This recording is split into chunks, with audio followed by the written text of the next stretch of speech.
मराठी मॅट्रिमोनीवर मिळतो सगळ्यात जास्त चॉईस।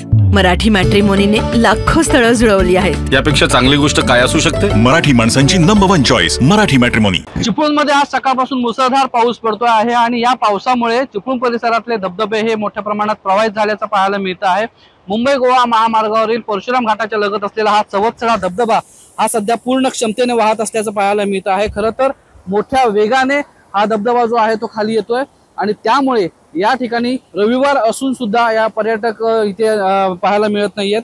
याचं कारण असं आहे की धबधबा मोठ्या प्रमाणात प्रवाहित झाल्यामुळे खालचे जे नदीचं पात्र आहे ते मोठ्या प्रमाणात प्रवाहित झालेलं आहे आणि त्यामुळे मुंबई गोवा महामार्गावरून जे जाणारे पर्यटक आहेत ते या ठिकाणी येताना पाहायला मिळत नाहीयेत। सुरक्षेच्या दृष्टिकोनातून हे खरं तर चांगलं म्हटलं जात आहे, परंतु आज सकाळपासून रत्नागिरी जिल्ह्यातील ह्या संपूर्ण चिपळूण असेल, गुहागर असेल, खेड असेल किंवा दापोली असेल या संपूर्ण भागामध्ये अशा पद्धतीने जोरदार पाऊस पडत असल्यामुळे परिसरातले जे धबधबे आहेत ते अशाच प्रकारे प्रवाहित झाल्याचं पाहायला मिळतंय।